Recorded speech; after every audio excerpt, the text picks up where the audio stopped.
Welcome to Wednesday. It's April 9th. It's Tuesday, actually.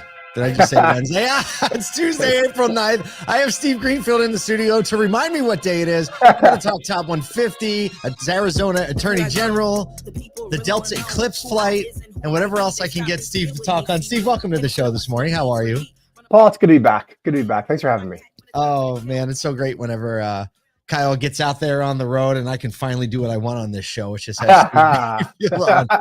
I know Kyle and so many of our mutual friends are at the Kane Friends and Family event in Lexington, Kentucky. And so if you're there, we miss you. We wish we were with you, but we'll hold down the fort while you're doing nothing but, enjoying David Kane's hospitality. One of the best events in automotive for sure. And one of the best guys in automotive for sure. Without a doubt. Just want to let you know, if you haven't, ASOTU CON is only 35 days away. And wow, that's amazing. I know it. It's so soon and so far away. But once we tick under 30 in the ASOTU verse over here at home base, we go into full-fledged mode. Actually, we live in that spot. We're a startup. So Paul, question for you. Like if I'm going to make the investment to come up there as an attendee, what do you hope on the last day when I'm walking out of the room and I reflect back as an attendee, what do you hope is top of mind for an attendee? Gotcha. Two things. First of all, our premise for making ASOTU CON is that most conferences send you home feeling exhausted and overwhelmed.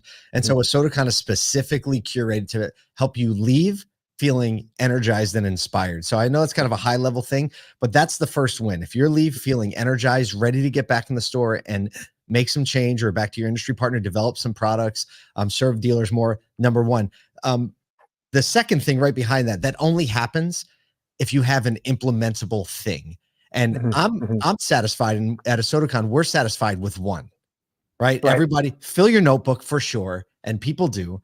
But if you have one thing, whether that's one relationship, whether that's one practical best practice to implement, one thing to try, we hope you go home with one thing. And if you look through the session list, there are lots of one things in there. Even if you just read through the agenda, whether you're fixed ops, you're in marketing, whether you're leading the dealership, thinking about mergers and acquisitions, we have a full kind of buffet list of things for anyone showing up. So go home inspired, energized, and ready to implement the one thing. And I often feel like the one thing is best when connected with a person that you met or a conversation that you had. Yeah. Well, that's true. I mean, and I agree with you wholeheartedly. We've got a lot of conferences in the industry, and I think that those two things, a lack of enthusiasm and being worn out, and then most importantly, do I have something tangible I can take back and implement?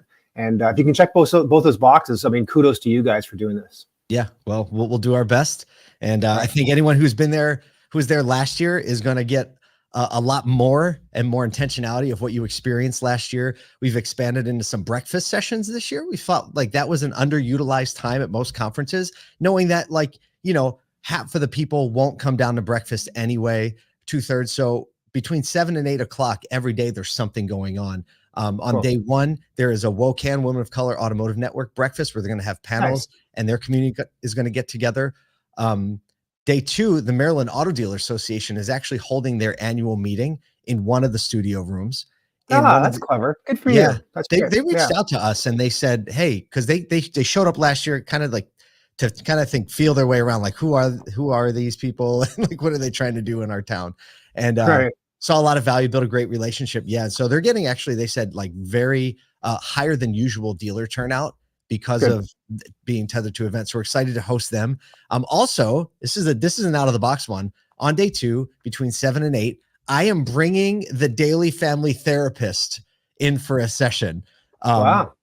Basically around how can you be a successful, busy professional and a great parent. 10 years ago, I didn't realize the drain that my driven nature was having on my family. We ended up getting his family counselor. He changed the trajectory of our family. And I posted something on LinkedIn about, I don't know, it was about I saw that a few months ago. And people overwhelmingly responded to like, we would love something like this. So we're having it. I'm bringing him with me. So 7 to 8, we're going to answer questions. We're going to go through some best practices. And so you're not lying on the couch on stage. We're not going to have a therapy session like in vitro. Well, I mean, yeah, no, but it's probably going to end up being that because you can ask. That'd be cool. That would be great. I'd love to see. I would pay to see that. One of your therapies. Just let me be a fly on the wall. Just get a couch. They're a lot different than they used to be. So his name is Mike Lynch. If you go to ASOTUCON.com, you can actually, if you search the agenda, you can see more information about the session. But you won't find him anywhere on social media, which is probably why he's a really, really great counselor and marriage family therapist. So yeah, very cool for everyone. And can't forget, I can't wait for everyone to meet Will Guidara, the New York Times bestselling author of Unreasonable Hospitality. Kyle and I spent some time with him in New York City a couple weeks ago, and he did not disappoint. You know, some people are different in person than you see him on TV, and he's amazing, and I think he's going to sow some really important principles into automotive, specifically around hospitality. And it's funny, we were in our podcast conversation, and it's out now. If you go to Auto Collabs by ASOTU, if you search that on a podcast platform, you can see it or hear it. When he was thinking about hospitality and automotive, he wasn't even thinking about fixed ops. He was talking about these sales things, and I kind of chimed in and I said, I think the bigger opportunity is actually in service. Everyone shows up, not wanting to be there in the first place. If you have a real opportunity to turn that around, and you could see the light bulb go off for a minute. And so hopefully bring some of that, and that's some of the energized and inspired feeling you have when you leave from our final keynote there. So what's the biggest surprise that you've had spending time with him, where you had like, oh wow, I wouldn't have expected that? Because you spent some time with him now, face to face, right? Yep. I think the biggest surprise, I've spent a time with a lot of people who have done, like big things or written popular books or celebrities. And, I think the biggest surprise is always when you meet someone who is 100% focused on you when they're in the room with you. They're not somewhere else. They're not thinking. And his mind was actively working on questions and problems specific to the questions we were asking him. And and obviously someone as sharp as he is, a very quick study, caught on very quickly. I knew that right away when he walked in and he saw these "Love People More Than You Love Cars" shirts on, and he looked at it and he's like, oh, I like that. And fortunately we brought one for him. And so he put it on immediately, and he was like, he said, this is a shirt I'll wear. Yeah. So yeah. So I think that was probably the biggest surprise. And so hopefully you can come hear him speak and then get to meet him in person. We got some thoughts and plans on how we can maybe get him a little bit more dialed into the auto ecosystem. Nice. I can't wait. All right. We're going to talk about some news today. And while I have you, I love to get your hot takes on some things that are going on in automotive. Automotiveventures.com, you release an email every week that is kind of what you're paying attention to, stories and some commentary. And then once a month, you do your Intel report, which is a little bit more in depth on a certain topic or two. So these are two things that were on your list. We talked about them yesterday on the show. Just would love to get your thinking around these. Number one, the Automotive News Top 150 dealer list came out yesterday. A lot of movement on that list by some surprises, some things we probably expected. What's your overall take on the list this year and how it might be reflecting some of the things that are going on? Yeah, it's a good question. I mean, it's always a list to check out, and wherever you are in the automotive ecosystem, pay attention to it, right? Because these are the dealers that are getting more concentrated, have an aggressive acquisition policy, and are rolling up, dealers, right? So for every sell, there's a buyer, and these folks are the primary buyers rolling up and tucking in dealerships. I think a few observations. One is we are getting more concentration amongst fewer buyers, right? And dealers, I think, are seeing opportunities to consolidate and take out costs, centralize things like accounting, HR, et cetera. But you also can up the sophistication around centralizing vehicle acquisition, for example, centralizing training, centralizing processes, et cetera, right? So I think dealers are seeing, say, whether I go from one dealer to 5 or 5 to 15 or 15 to 50, there are different breaks there and different things that I can start to centralize and bring competencies and best practices across dealerships. On the flip side, I think it's pretty interesting, Paul. I've been almost 25 years in the industry, and you look at any other industry, there's been a lot more consolidation, right? Yeah. For whatever reason, and we could hypothesize about this, and it'd be good to get your thoughts too. Why don't we ever break through one owner owning more than 250 to 300 dealerships. And part of that, yes, are these OEM franchise frameworks where you can only own so many Mercedes stores or BMW stores, because they want to make sure that, no one sort of vendor to them, from the OEM's perspective, gets too much weight, right? Too much influence. But at the same time, you would think that by now we would have owners that had 1,000 stores or 3,000 stores. Like any other industry, there's a lot more concentration than automotive. So it's something for the viewers to think about. Is like, why haven't we seen much more aggressive concentration at the top? I have some hypotheses, but it's interesting for you to think about too. Is like, in 20 years, will we still be as fragmented? Like, will we see a lot more 200 or 300 store owners? Yep. But are we ever going to see one owner owning 1,000 stores? And it looks like we may never see that in automotive. That's a very interesting question. And when you originally said, I wonder what the thoughts are on this. I mean, I think if you asked us 24 months ago, we would have a little bit of a different perspective on this, because there's so much talk around agency model. I think it made a lot more sense when that was a key narrative, that scale of that size would make sense. But since we've moved away from that conversation, the reason I think one of the two things, number one, I think it's just the legacy of the industry, and the auto industry and franchise network has been such a part of the fabric of local communities. I think that those roots are so deep that they're not easily pulled up.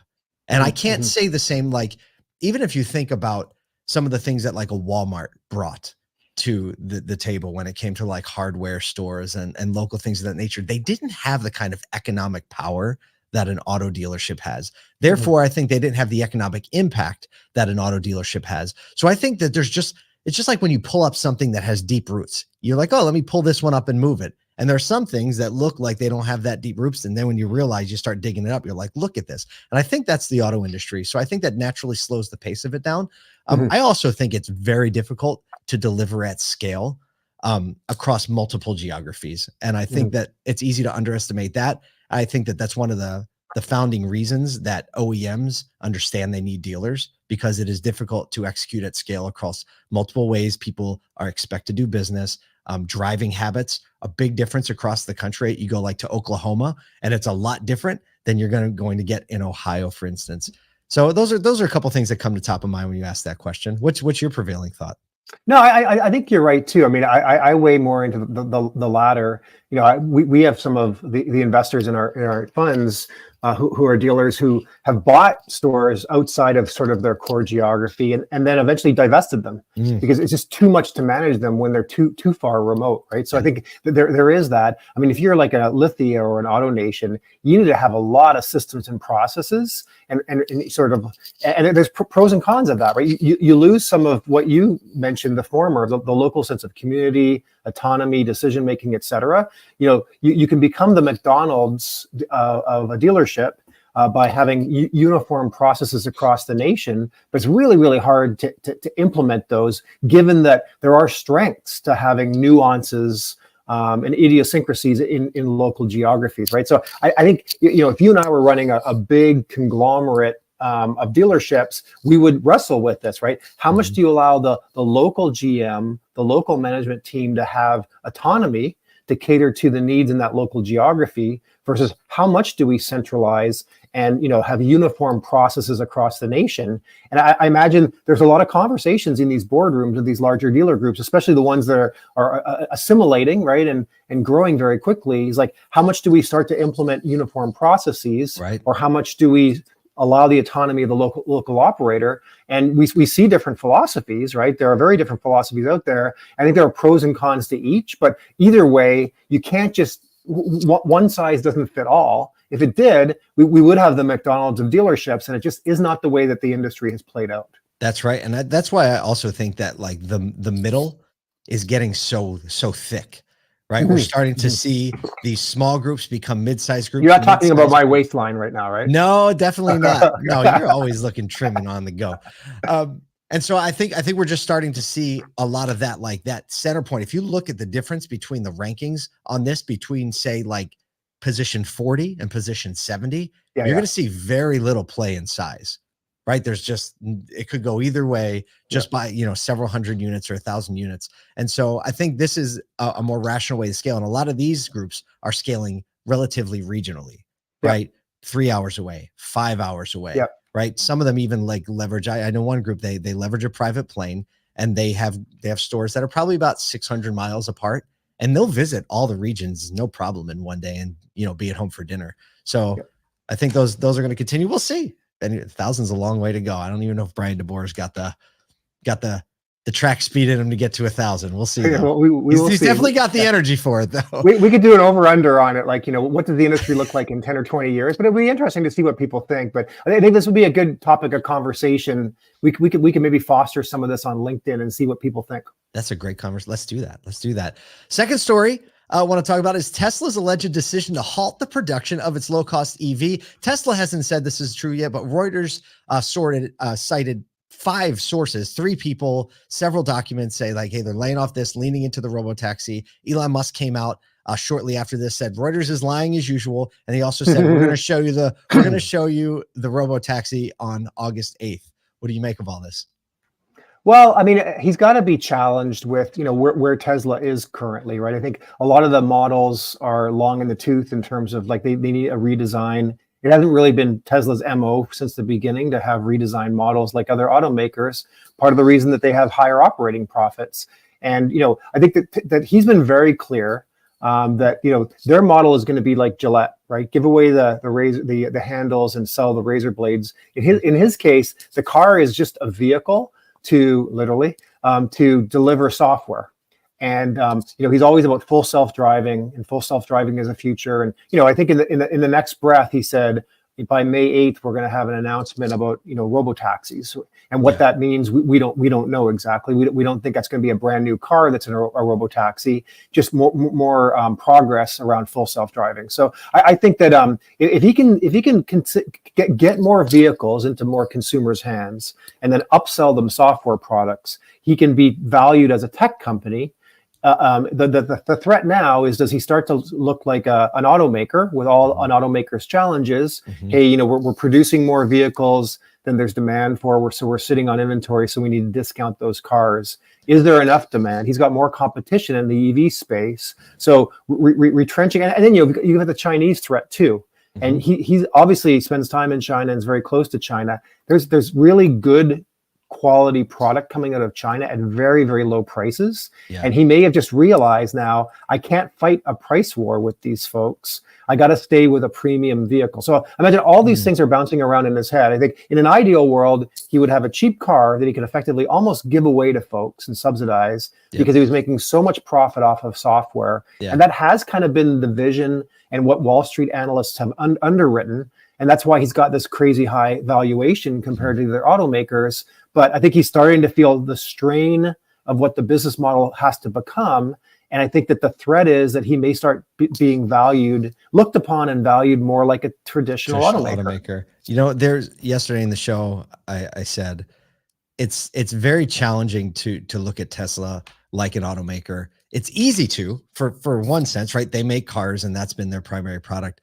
But when you look at the other verticals that they're building out, the autonomous robots, the sheer amount of AI data that they have, like visual human interaction data, is more than anybody else because of what the cars capture. And so, like we've said, Tesla is an energy company. They're a robotics company. They're an AI company, right? Which is far more than you could say for any of the traditional automakers, right? They are car companies. So he's definitely playing 3D chess. And so like trying to make sense of this just through an automaker window, I think is never going to make full sense, but we'll see. It's certainly always entertaining. We'll see what he comes up with in May. We'll see what they release in August. And I guess just like with Tesla, we'll see. Yeah, I think if I had to forecast, I think that, sometime in the next 5 years, Tesla will split up the business because, he needs to get rid of the anchor, which is this perception that he's an automaker.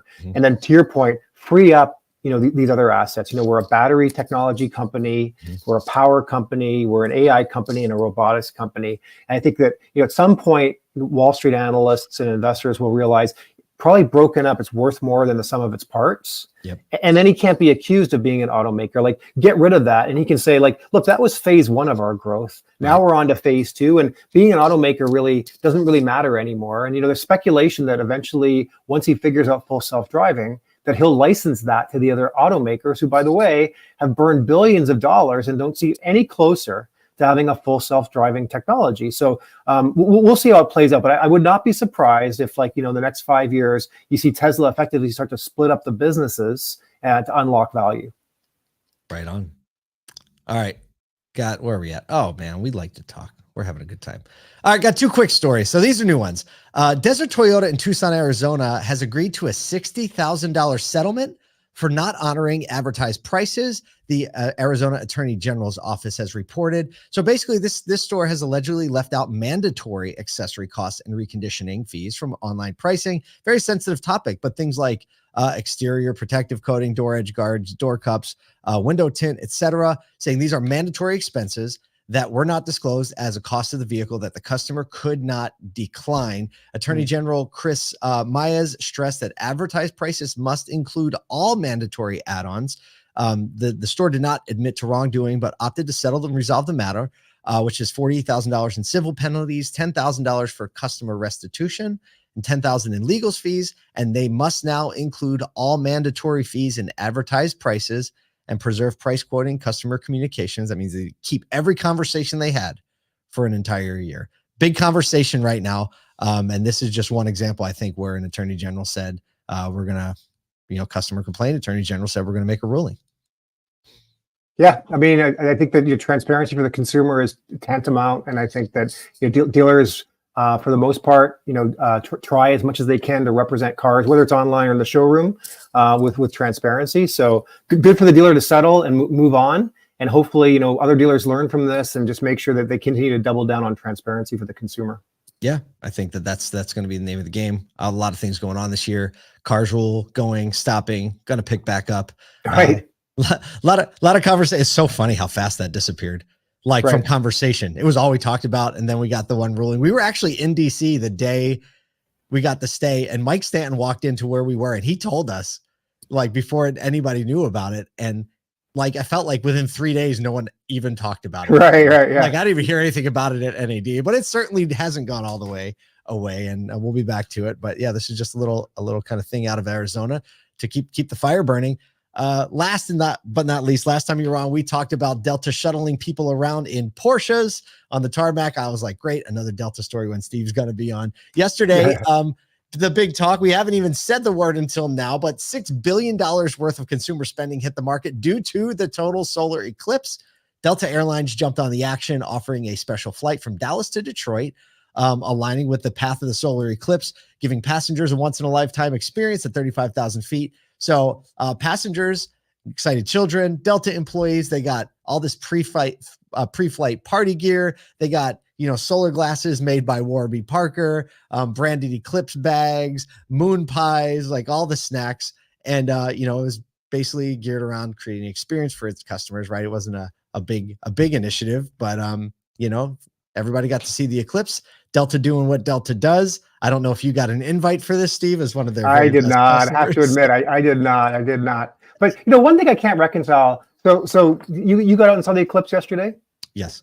So yeah. Syracuse, we were in the totality. Yeah. Yeah. So the sun was at 12 o'clock noon, sort of, and you're on a plane. How on earth do you look out the windows and look up? I don't really understand how that would have worked. I mean, not like you have a sunroof or a moonroof on the plane, unless the pilot's constantly swerving side to side. That's what they said is they took a special flight path so everyone on the plane could see the sun. So if you say special flight path, the only way you can see on one side of the plane the same thing you saw is a full 180. There you go. So just go in circles. Just go in circles. Circle slightly tipped up, I guess, so you can see the sun.